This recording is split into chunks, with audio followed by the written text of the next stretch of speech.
What's up guys, it's Dimz back for the attack, but you already know that. Please forgive the quality of my camera, it is not a proper camera, but today I am going to bring you a quick review of Brook's Mars controller. The Mars controller by Brook is a DualShock inspired controller that works on the PlayStation 3, PlayStation 4, PC via X input, and the Nintendo Switch. What comes inside the box is the controller, 3 interchangeable D-pads, a removable USB cable that is 8 feet, and a small extender for the 3.5mm mic jack, just for good measure. Now first things first, I'm going to show you how to set it up to work on your Nintendo Switch. Firstly, make sure your Nintendo Switch system is upgraded to version 3.0 or a later version. Second, go to your system settings, scroll down to controllers and sensors, and then make sure Pro Controller wired communication is turned on. Now before you plug in the Brook Mars controller, make sure you are holding L1 and then you can plug it in. After you was holding L1 and you plugged it in, you should be able to press any button and it should communicate with your Nintendo Switch. One very cool thing that I like is that the Brook Mars controller tells you what player you are by the color on its light bar. If the color is a deep blue, you are first player. If you're second player, it will be a blood red. If you're third player, it will be an emerald green. And if you are fourth player, it will be a royal blue. Now please forgive the quality of my camera that I cannot show the deeps and the various hues that well because of the camera. But trust me, those are the shades of the colors that it will show as. Now the feel of the controller you're playing on the Nintendo Switch is actually great. You can argue that it does feel better than the Nintendo Switch Pro controller.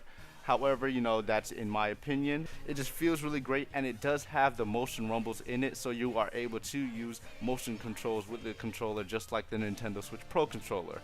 The only thing it does not have is an NFC reader for the Nintendo Switch, but that does not matter because with the Pro Controller wired communication turned on, you are unable to scan amiibos to any controller connected wirely to the Nintendo Switch dock. Now for the menu buttons of the Nintendo Switch on the Brook Mars controller, the options button works as the start button or the plus button, the share button works as the minus button or the select button, the Brook Mars Gecko button works as the home button, and the touchpad on the controller works as the snapshot button. Now using this controller on the PS3, PS4, and playing other shooters as well, I've actually felt no difference. It actually feels great. However, personally, I'm more comfortable with the Xbox One controller versus the DualShock design. However, I can admit that the triggers and the bumpers do feel better than the Xbox One controllers. Well, the standard Xbox One controllers. Now I do have 3 negatives to these controllers. All in all, these negatives are actually nitpicks, so don't think too much about them, but it is something that you should know. Now the Brook Mars controller, for its face buttons, they have printed their own letters to work as each of the buttons, which is really cool. However, if you play Xbox and Nintendo, you will know that for Xbox and Nintendo, they share the same buttons but in different orders. And then sometimes if you play one of them a lot, when you switch to other ones, you might have to look down at your controller to know which buttons you're pressing. Now this becomes a problem because if you have to look down on your controller to find out which button you're pressing on the Brook Mars controller in this same situation, you will be lost a little longer than what you should be because the buttons are not the same. But like I said, small nitpick. Now my second nitpick for the controller is that the removable USB cable is not really easily replaceable. Now I have my own set of USB cables and I had tried to fit it inside the Brook Mars to no avail because there are tiny prongs inside the slot where the USB controller goes into that is preventing my normal USB cables to go in as expected.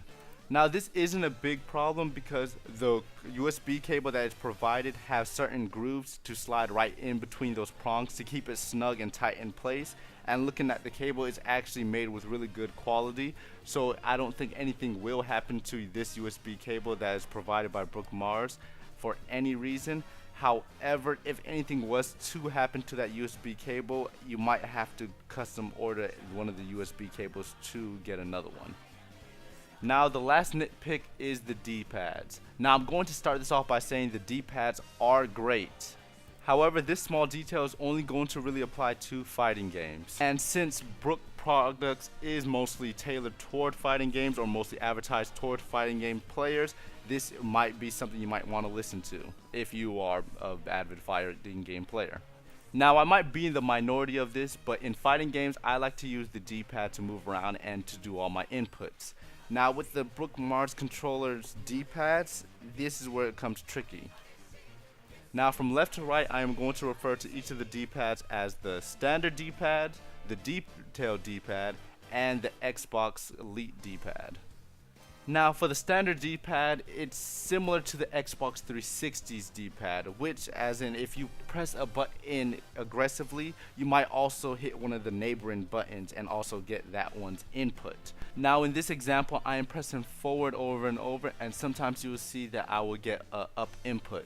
Now, I am not mashing it hard, I am just mashing it just enough so I can get a dash input, and you can see sometimes I'll forward up or some other button will come out, which can cause you to either miss input or jump when you're not supposed to, which in a fighting game this can either make you drop your combos or jump when you're not supposed to, which sometimes might lead to death. Now, for the detailed buttons, they actually worked fine. Whenever you hit one button, you will not hit one of its neighboring button. However, it does not feel good to quarter circle or half circle these because they are so stiff and detailed that whatever you hit is the direction you're going to get, and you can't really roll your thumb across them. Now, for the D-pad similar to the Xbox Elite D-pad, this one you can roll your thumb across way easier. However, now sometimes when you try to do a quarter circle or a down forward motion, it will sometimes eat the input and give you a diagonal direction instead, which can stop you from doing a few combos or just make sure some moves don't come out, which is annoying and inconsistent. Now, this doesn't happen every time. I've been trying it for 2 hours at least, but it happens so ever often that it does become annoying that if it happens during a real match or a tournament set and it costs you that whole match, you might throw your controller, honestly.